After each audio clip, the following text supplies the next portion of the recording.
Hello, welcome to garden Manya with Mohan. బాగున్నారా అండి? మనకి అడీనియం ఎప్పుడు మాయ చేస్తూ ఉంటుంది అని చెప్తుంటాను కదా. ఈ రంగులు చూడండి, ఒకటే మొక్కలో ఎన్ని రకాలుగా ఉందో పువ్వు కూడాను. ఇది ఒక రకం. ఈ పువ్వు మొన్న అంతకుముందు రోజు విచ్చుకొని ఉంటుంది. అట్లాగే ఇందులో కూడా ఈరోజు విచ్చుకుంది, నిన్న విచ్చుకుంది, మొన్న విచ్చుకున్నాయి అలా కనపడుతున్నాయి కదా. అట్లా ఉంటుంది. మనం ఇప్పుడు వేసవికాలం వచ్చేసినట్టే అయిపోయింది కదండి.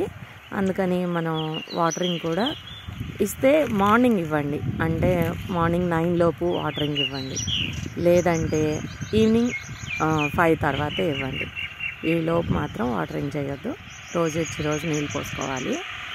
అంటే ఖచ్చితంగా వాటరింగ్ అవసరం అవుతుంది. ఫ్లవరింగ్ ఇంతగా బాగుంది కదా, అంత పింక్ మాన్యాలా ఉంది. Garden Manya in pink Manya.